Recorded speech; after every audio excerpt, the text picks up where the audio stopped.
at the end of class, I'll post an announcement on on my courses. So I'm going to continue with the ER diagrams from the last lecture. So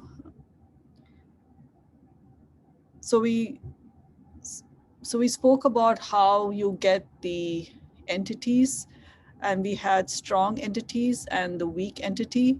And the difference between the strong and the weak is that the weak entity, like dependent, it has no key of its own. It has to connect with another table in order to have a key. And then we started talking about the relationships.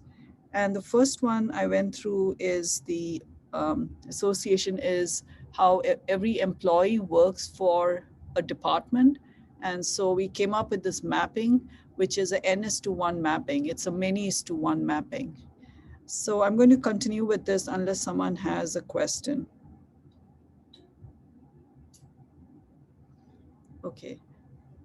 So we have, continuing with the next set of constraints that we get, and these constraints we get by the initial design where we are talking to the end user. So in conversation and by looking at the structure of the existing system, we come up with these constraints. So we have the next set of constraints that are given to us. So we are told that some employees are managers.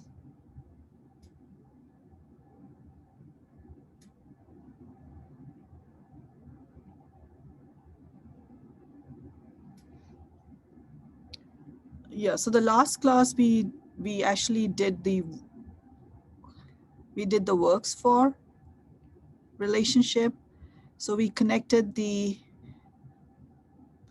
employee table with the department table using that which employee works for which department. So now let's look at this next one. And now we are really talking about the managers relationship. So we're talking about the employees who are managers. So we're given that some employees are manager, and we're also given that a manager can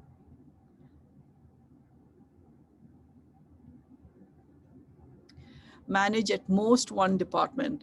So, I mean, when we were doing the initial SQL and all, sometimes you might have wondered, like, could a manager do multiple departments? But we are given in the constraint that a manager can manage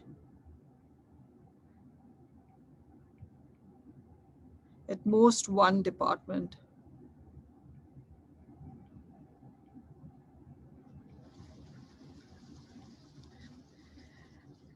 And we're also given this constraint that every department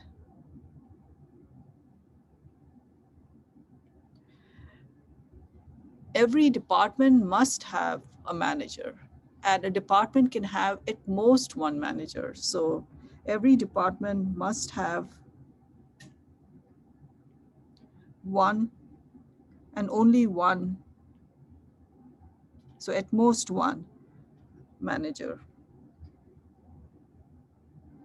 So we're given these three constraints, and we have to find the, we have to put this into the diagram. So again, we have these two boxes. So we have the employee box on one side,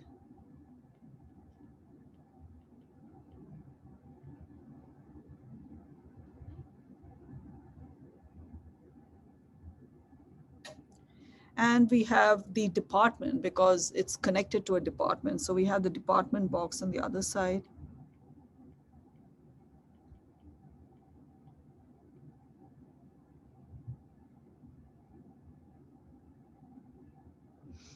Okay, so now we're going to have the manager. So we have the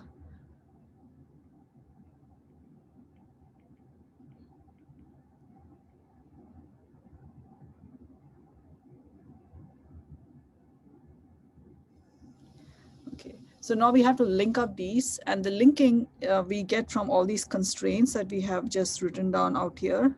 So we're given that, so from the employee table, how does the employee table link to this, managers association? So we are told that only some employees are managers. So not every employee is a manager. So therefore, out here we have a 0. The minimum number is 0. And we are also given, so the 0 is coming from that the fact that only some employees are managers. Now we have to find the maximum. And we are told out here that a manager can manage at most one department.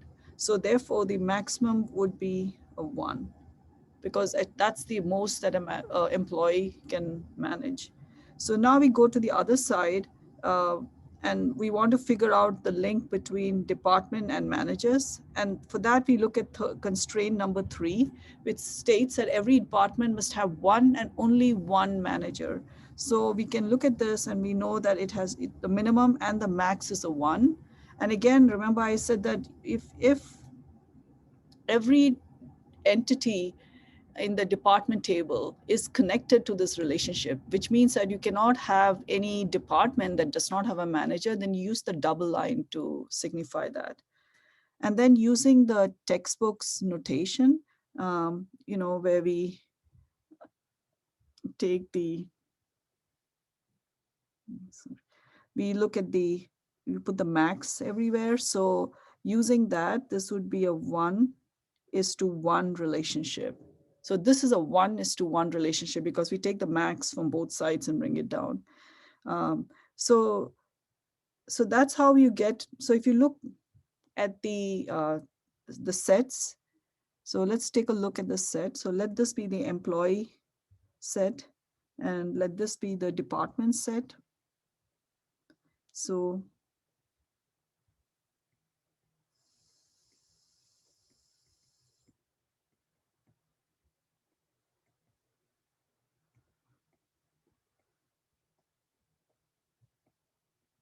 and then you have employees out here.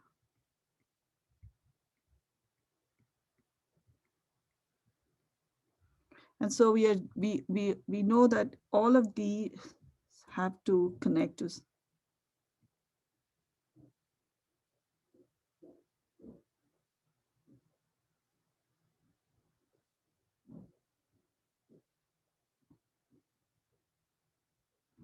So every entity in the department set must get connected, but there could be employees that are not connected in this relationship. So, so that is the managers relationship. And if you go and look in this table out in this um, diagram out here, so that's how they got this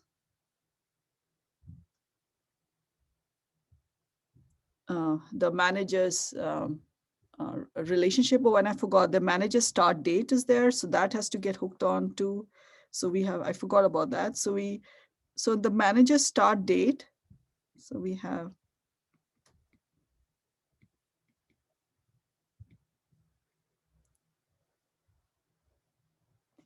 Um, so that is really an attribute that is part of the association, the relationship. It is not really an attribute of the employee table, nor is it really an attribute of the department table.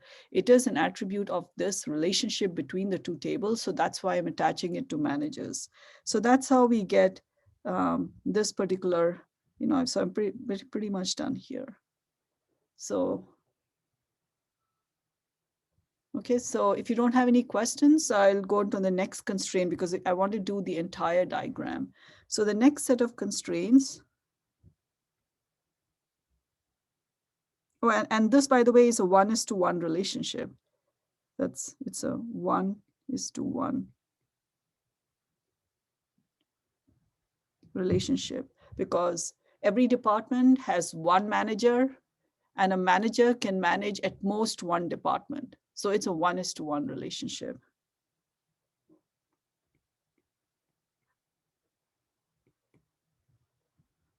Okay, so now let's look at the next set of constraints. So the next one that we're given is that a department may control. So now we're going to talk about departments and projects. So we are told that a department may control 0 or more projects. So now we are told that a department could either control none or it could control several projects. And we are told that every project must have a one and only one controlling department. So every project must have a single controlling department. And again, you have to, another thing is that all of these constraints and all, they are not done, they're not really anything that a programmer needs to worry about. These should get implemented into the data definition language, so into the definition of the database. So now we have these constraints, and now again, I have to, set this out. So we have department on one side.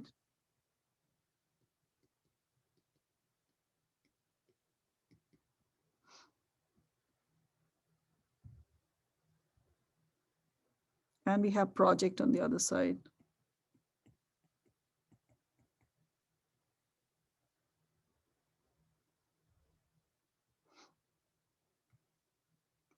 Okay, so now we need to talk about departments and projects. So I just want to go up back to this diagram.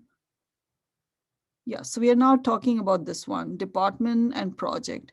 So it's the controls in the middle. So that's the one I need to pull out. So we have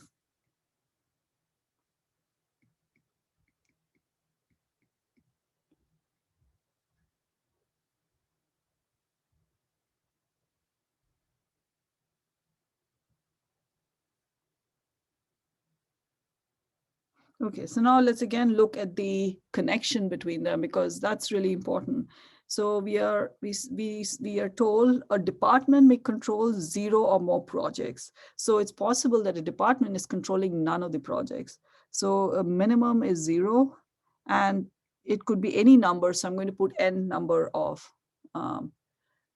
projects it could control. So that's the connection from the department end. And then from the other end, it states that every project has one and only one controlling department, a single controlling department. So again, out here, it's 1:1. And again, it's a double line. Oh, it's a double line because every project, you cannot have a project that's just floating around which has no connections. So this is the connection between department and project.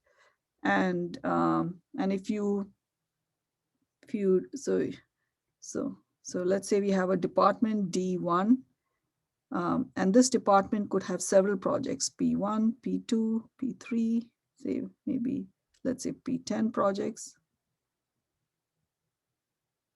So we have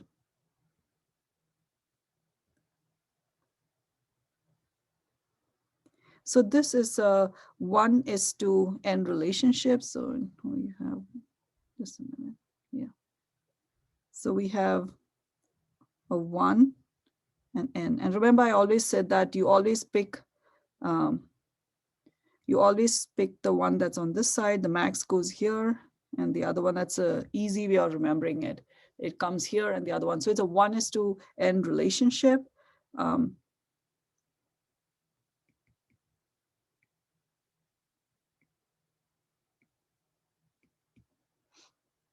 And while some departments may have no projects, every project has to be connected, which is what is signified out here by this, also the double line and also the numbering out here. Okay, so now we have done the controls. So we have done this one. So we've done 3 of these now. Okay, so now let's look at the next one. So let's see, we have works on, and we have dependence. Okay, so now let's look at the next one. So let's look at the works on. We'll come to dependence at the end. So now we're going to look at this one. Okay, so what this is saying is that you're connecting employee with project. And so we have every employee works on projects, And, and you can just look out here, we have MS2N. So this is a MS2N relationship, which is really saying that an employee can work on several projects. A project can have several employees. So I'm just going to, it's pretty straightforward. So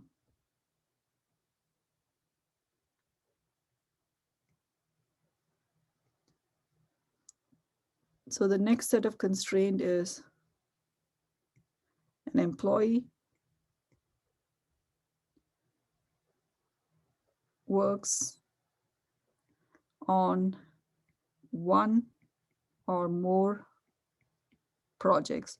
So this one is very specific. It's stating that every employee has to work on at least one project. So if you have an employee who's on 0 projects, it's a no-no. You have to make sure that every employee is there in the works on, table that we had in our initial database.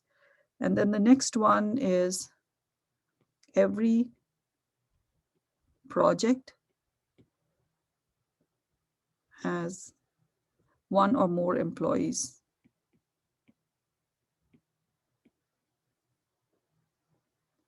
So you can't have a project with no employees assigned to it. The moment you have a project, you have to have at least one employee assigned to the project. Okay, so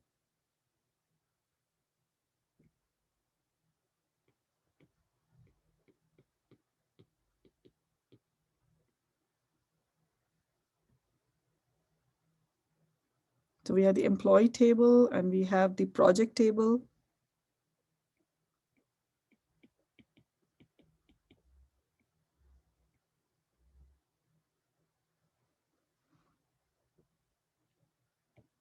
Okay, and then we have the works on.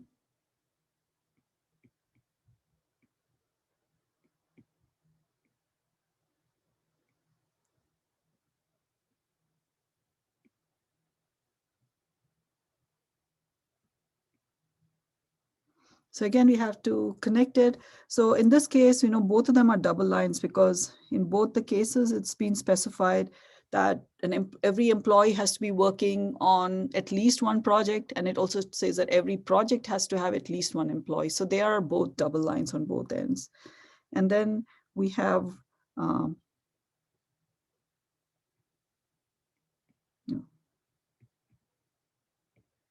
we have one, and it could work on N. And here we have one, and this is M. So again, moving this down. So this is the M is to N relationship. And let me see. We also had, yeah, that's right. We had the, how many hours each employee works on a project.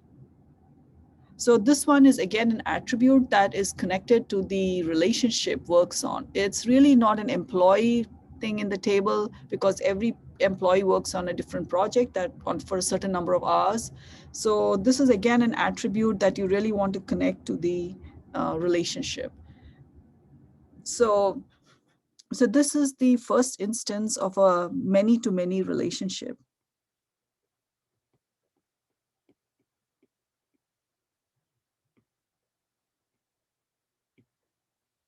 So it's a MS to N. Okay, so in fact, I think that's the only many-to-many relationship that we have in the table, I think. Okay, so we have done the works on. So now the only thing that's left for us to look at is this last one, which is the dependence of one that's connecting the, that's connecting the employee. Oh, actually I've left out one, employee with a dependence. We also have this one, supervision. So I'll come to that right at the end. So let's look at the employee and dependence. And if you look at the dependence box, it's a bit different from all the other boxes in that it has a double line. It's got, it's 2 boxes together. So let's look at that. Again, if you have any questions, please jump in. So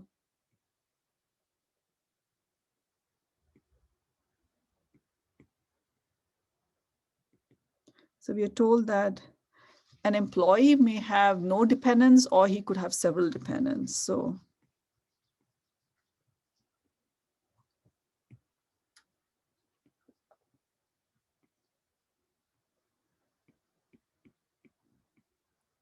just write it down as greater than 0 dependents. So, either he has none or he could have several.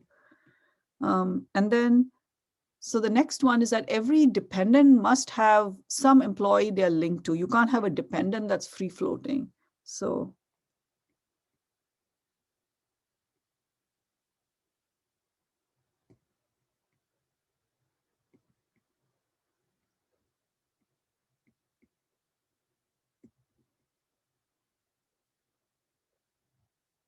every dependent must have a single employee link. Okay, so these are the two constraints that we are given. So let's take a look and see how this will there. So we have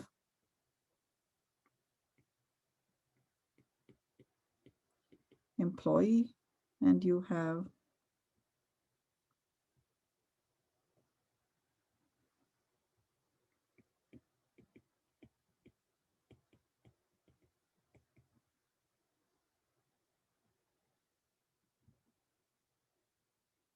okay, so if you recall, dependent was a weak entity. It had a double box. So we have to put that down out here. Okay, so it's a weak entity. And so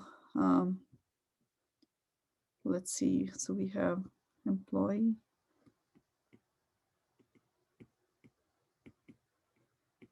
Dependent, D-E-P-E-N-D-E, N-T, dependent of.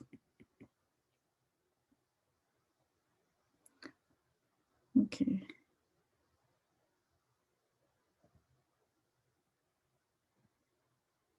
Okay, so because dependent is a weak entity, this box also, if, let me just draw this box and then let's.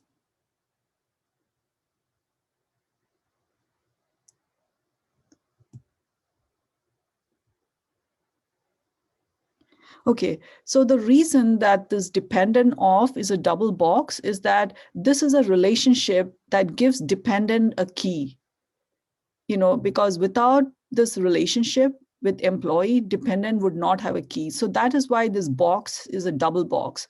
So I do want to mention that it is not, suppose dependent had another relationship too, so here dependent is controlled with employee. Let's say that dependent was connected to, I don't know. Okay, let's suppose that we have a kind of situation where dependents are also allowed to work and no, it's not a good. It's a very hard one to come up with this for this company database, another example. But let's just say that dependent was connected to some other table, say XYZ table.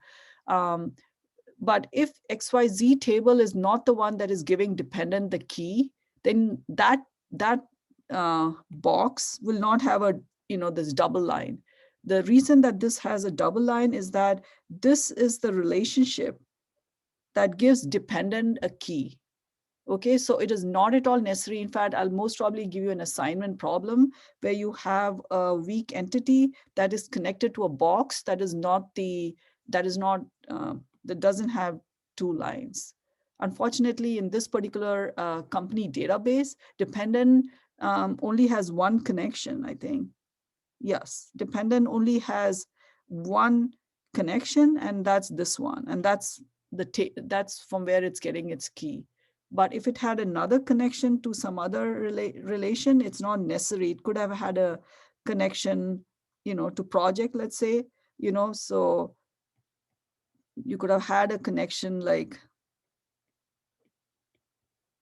to project, and that need not be a double box. So this one is a double box only because it gives it the key. So I just want to make that clear. Okay, so we have that.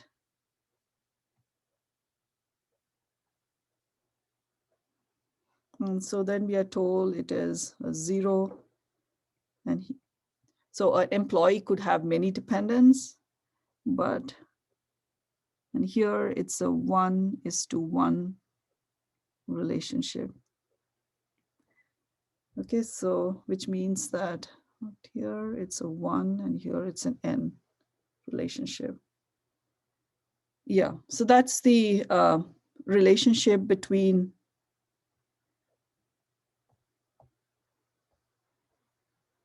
the employees and the dependents, it's a 1:n relationship. So we have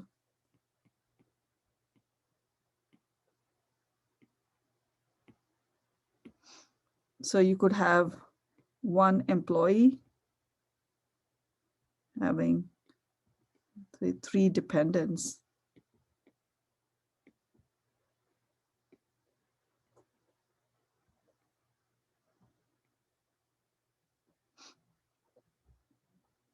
Okay, so any questions? Okay, so then it brings us to the very last relationship. So this is the employee and the supervision. So this is, remember in the employee table, we had that attribute called supervisor social security number. So that's the one we're going to talk about. So this is a case where the employee table is connected to itself because you have an attribute called supervisor, which is in a social security number. So in a way, employee is connecting to itself. So that's the last one. And so this is called a recursive relationship.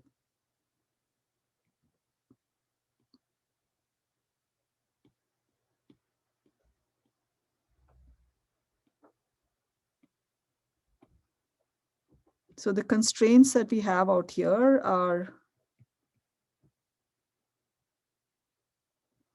so we have the following constraints.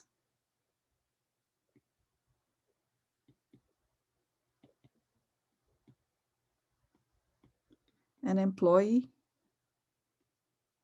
may have at most one supervisor. So what this is saying is that, you may not have any supervisor, but if you do have a supervisor, you can have at most one. You can't have more than one supervisor. And of course, the next one is that not all employees are supervisors.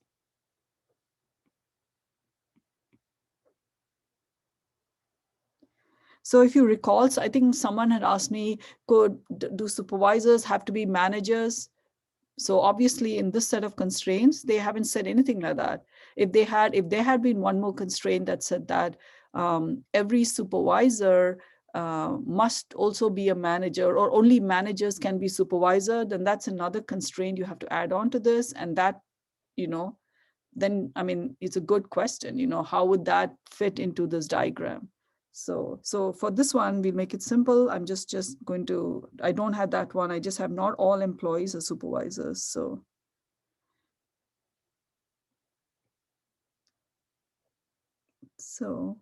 let's see. Okay, so this one, I'm going to be a little more careful with this one. So we have employee. And we have employee on the other side.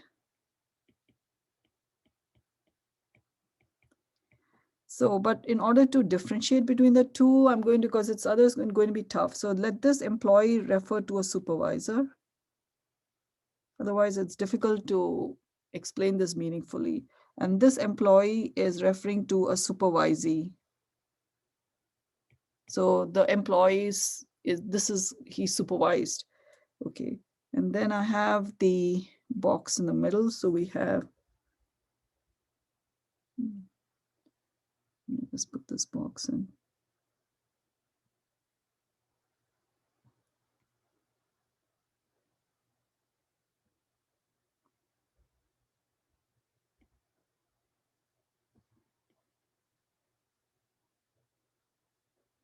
Okay. So then we have supervisors. So,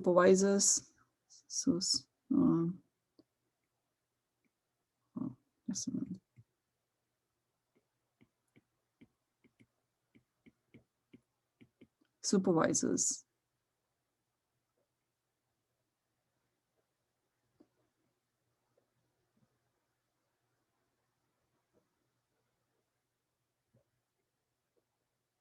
Okay, so so the employee on the left is referring to the supervisor, and on the right is referring to the supervisee. So the supervisor can supervise 0 to n employees. So we have a 0 is to n. And every employee I mean, you could have an employee that has no supervisor, but if he does have one, it should be at most one. So it's a 0:1 on the other side. So that would be a 1:n relationship. So this is the fact that some employees do not have supervisors. And the other one is that some employees, on this end, it just states that some employees have 0 supervisees, which really means that they're not a supervisor if they have 0 supervisees. Okay, so this is a 1:n relationship.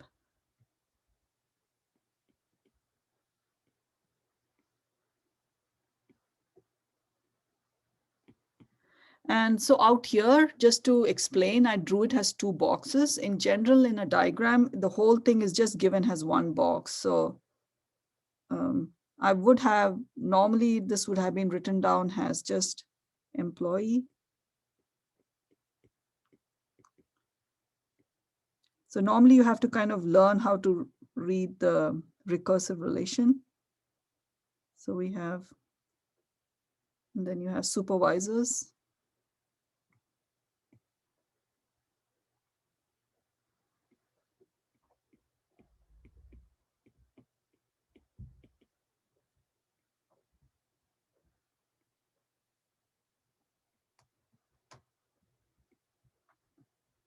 So we have, and then, so we have, it connects up out here. So we have employee. So let me just do, so let the top one refer to, I mean, I think I should just draw it like this. Okay, so so this refers, I have 2 lines, so that's why, so we have 2 of these lines. And this is, so let the upper one refer to the supervisors one. Otherwise, it's difficult to make sense of it. And the lower one refers to supervisee. So we have the upper one is supervisor, so it's 0 to n. And the below one is supervisee, so it's 0:1. So we have 1:n relationship. So that's the recursive relationship. So this is a 1:n relationship. So I would say that when you have a recursive, it's kind of difficult to make sense of it unless you kind of attach some kind of meaning. Otherwise, you know, they're both connected there. So how would you figure out what refers to what? So that's why I have supervisor out there and supervisee out here. So that's the very last one on the diagram out here. So we have supervision. No, supervisors, that's what I called a supervisor. And then you have 1:n out here. So that's the entire diagram. So we have all the constraints. So that's how we got this whole set. So this is the first stage. So once you talk to a company when you're doing a design phase, once you've spoken to the employees and found out, you know, what kind of system you want to build, then you kind of make this ER diagram. And this is a diagram that, you know, they can also understand, and it's simple and you can look at it and explain. So that's this is pretty much the first part of designing a database. So are there any questions?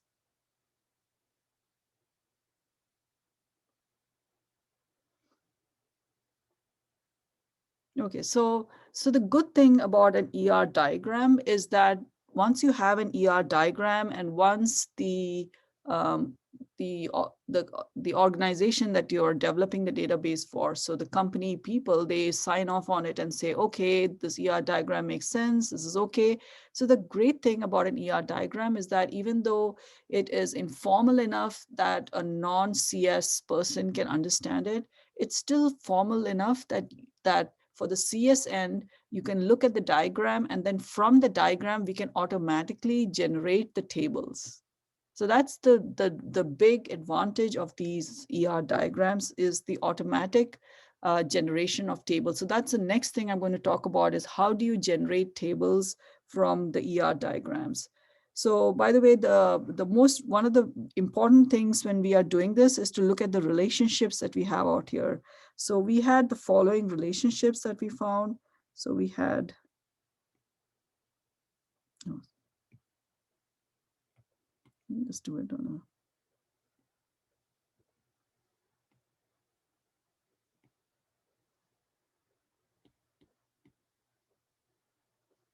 so we had 1:1 relation. We had 1:n. 1:n and n:1 are equivalent. Then we had n:n.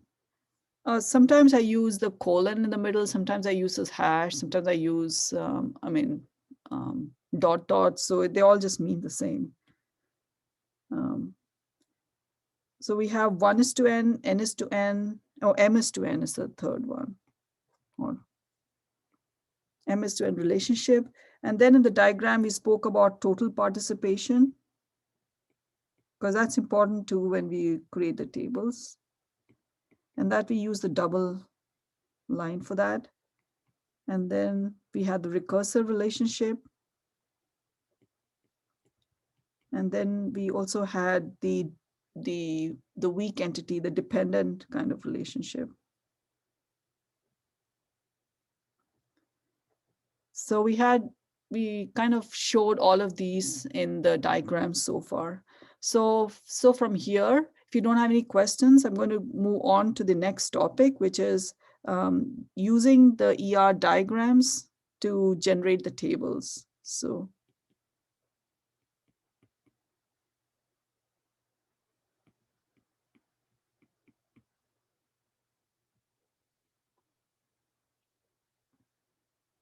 this one in the textbook, whether you have the old version or the new version, is chapter 9.1.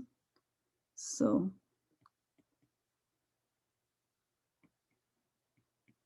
both in the old and new edition. So it's kind of weird in the textbook. They have ER diagrams very early on. So they have ER diagrams, I think, in chapter 2 or 3. And then they do the relationship, the mapping from ER to tables way much later in chapter 9.1. So I find it so much, if I, I think that you really see the use of ER diagrams when you see this next thing, how you can generate tables from there automatically. So if you just do ER diagrams, it's kind of leaving something really important out of it.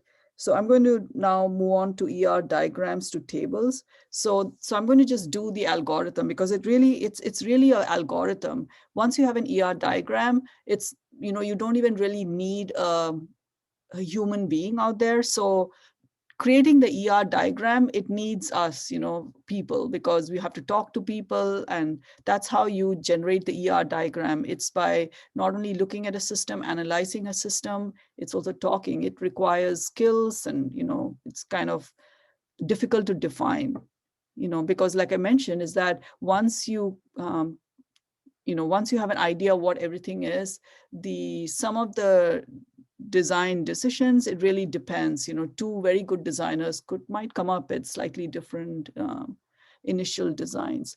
But once you have your ER diagram out there, then actually all you need is a computer program, because it's a very straightforward algorithm that converts the ER diagram into tables. So that's the part I'm going to do. So we'll start with step 1.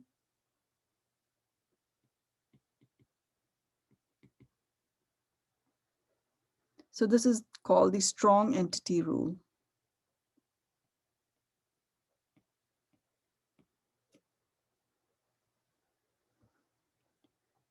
So let me just write down some of the steps. So we have a table.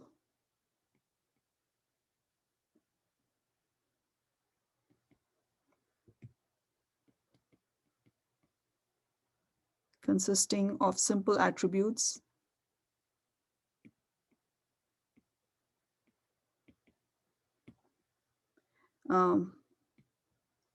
So in case you have composite attributes, so we had that for, just one second.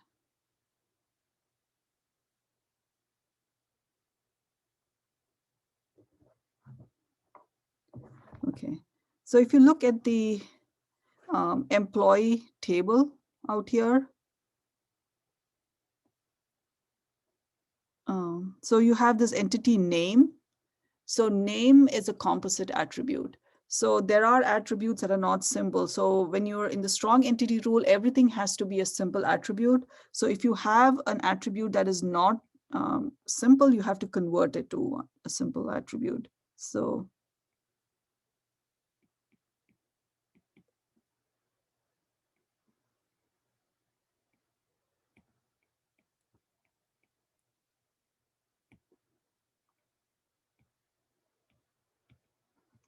because you want your table to be in first normal form.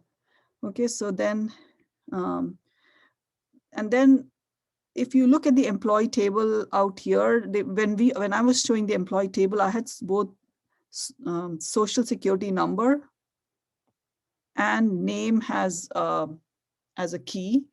And so if you have, when you have multiple candidate keys, this is the point at which you have to choose one of them, and it can be completely arbitrary, has your primary key.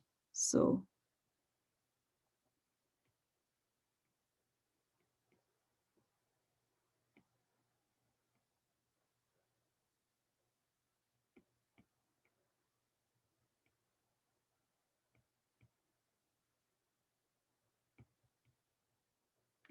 and in general, when you're choosing something to be a primary key, it is much better to have a primary key that consists of just one attribute.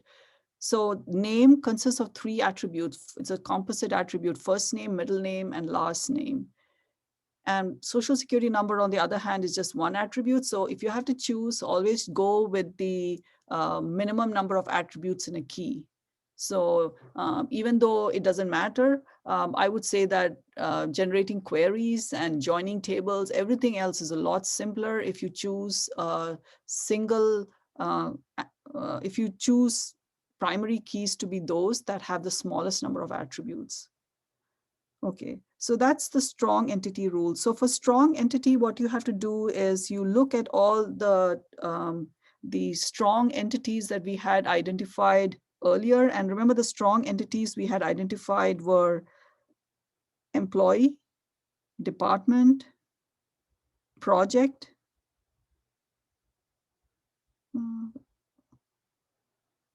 Did I have anything else in my strong? No, I think those were the only strong entities. Dependent was a weak entity. So these are the only three strong entities that I have are employee, department, and project. So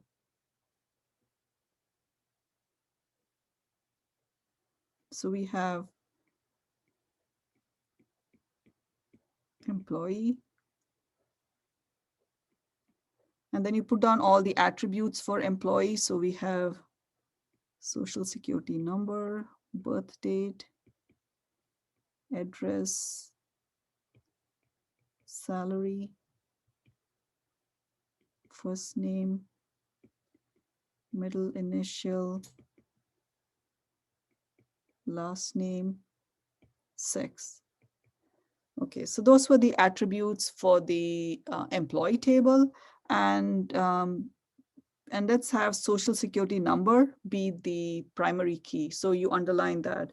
So if I go down to the left out here, we have, let's look at this one out here. So this is the one that we're identifying right now. We have first name, last name, social security number, birth date, address, sex, salary. Yes. So I haven't added supervisor social security number or D number out there, but I have all the other things in the diagram are out here. Okay, so then we look at the next table. So we have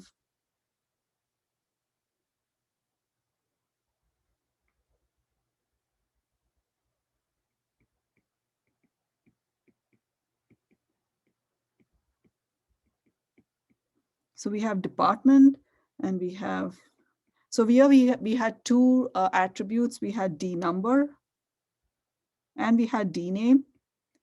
So let's choose D number as the primary key. So again, going on the left-hand side, we have D name and D number. And so if you notice, if you look at the table on the left department, it has two other attributes. But at this point, those attributes are not going to be entered. This is only the strong entity rule. So right now, our department table just has two attributes, D number and D name. And then let's look at project.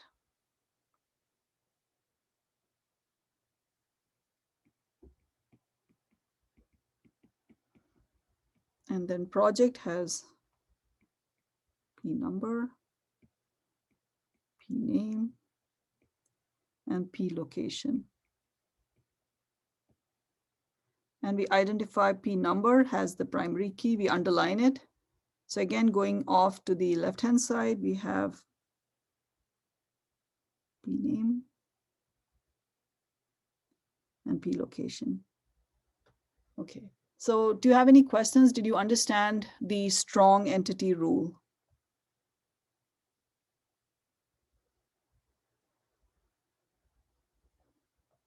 Okay, so it's almost time for class to end. So in the next class, I'll continue with this, and I'm essentially going to come at the end of class. But I should finish the algorithm. It may take another half an hour more. The whole idea is that at the end of once I finish when we finish this algorithm, you'll be able to see how you get all these tables, and you'd also get some idea about all these arrows that are there too, where they come from. So so the thing today, like I mentioned, is that I'm going to see you again tomorrow, because tomorrow is following Friday's schedule. So I'm going to have a quiz, and the quiz is not going to cover ER diagrams.